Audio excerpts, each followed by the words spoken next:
ప్రియులారా, బాగున్నారా? దేవుని వాక్యాన్ని క్రమంగా చదువుచున్నారా? ప్రార్థించుచున్నారా? నేటి ధ్యాన వాక్యము 147వ కీర్తన 11వ వచనం.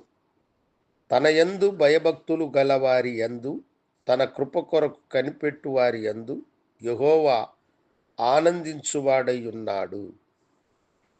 దేవుణ్ణి మనము సంతోషపరచాలని అనుకుంటున్నామా?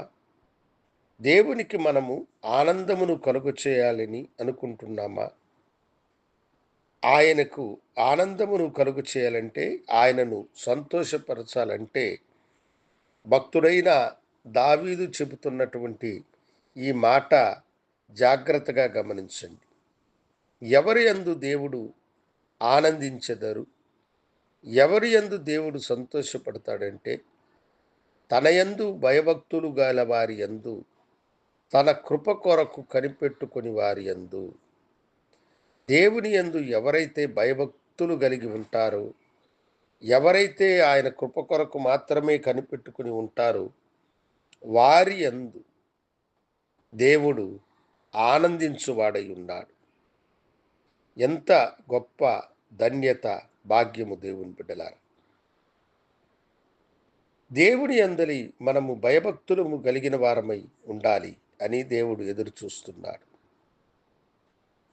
సాతానుడు దేవుని సన్నిధికి వెళ్ళినప్పుడు, నీవెక్కడి నుండి వచ్చావని దేవుడు అతన్ని అడిగాడు. అప్పుడు సాతానుడు, నేను భూమి మీద అటు ఇటు తిరుగుతూ వచ్చినాను అని అన్నప్పుడు, దేవుడు అతన్ని చూసి, సాతానుడిని చూసి ఏమన్నాడంటే, నీవు నా దాసుడైన యోబును ఎరుగుదువా? అతడు నా యందు ఎంత భయభక్తులు కలిగినవాడో నీకు తెలుసా అని అన్నాడు. గమనించండి దేవుని బిడ్డలారా, దేవుడి యందు భయభక్తులు కలిగిన వాడని దేవుడు యోబును గురించి తెలుసుకొని, యోబునందు ఆయన ఆనందించువాడై ఉన్నాడు. యోబు తన కృప కొరకై కనిపెట్టుకున్నవాడన్నది అతనికి, దేవునికి తెలుసు. అందుకనే ధైర్యముగా, నమ్మకముగా సాతానుడు యోబును శోధించుతానని చెప్పిన సాతానునికి అధికారమునిచ్చినాడు. అతని ప్రాణానికి నష్టము కలుగు చేయకుండా ఏమైనా చేసుకోమని చెప్పాడు. ఎందుకంటే యోబు దేవుని యందు భయభక్తులు కలిగిన వాడు, దేవుని యందు మాత్రమే నమ్మకమును, దేవుని కృప కొరకు కనిపెట్టుకున్నవాడని దేవుడికి తెలుసు కనుక. దేవుని యొక్క నమ్మకము వమ్ము కాలేదు. సాతానుడు సిగ్గుపరచబడి దేవుని నామమును యోబు మహిమపరచడము ద్వారా దేవుడు ఎంతో ఆనందించినాడు.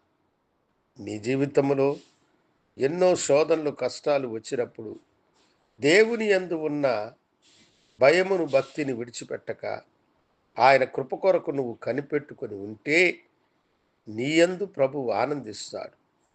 స్వల్పమైన కార్యముల కొరకై దేవుని కృపను పోగొట్టుకుని వారముగా ఉండకుండా, దేవుని కృపకు పాత్రులైన మనుషులముగా విశ్వాసములో ముందుకు కొనసాగుదాం.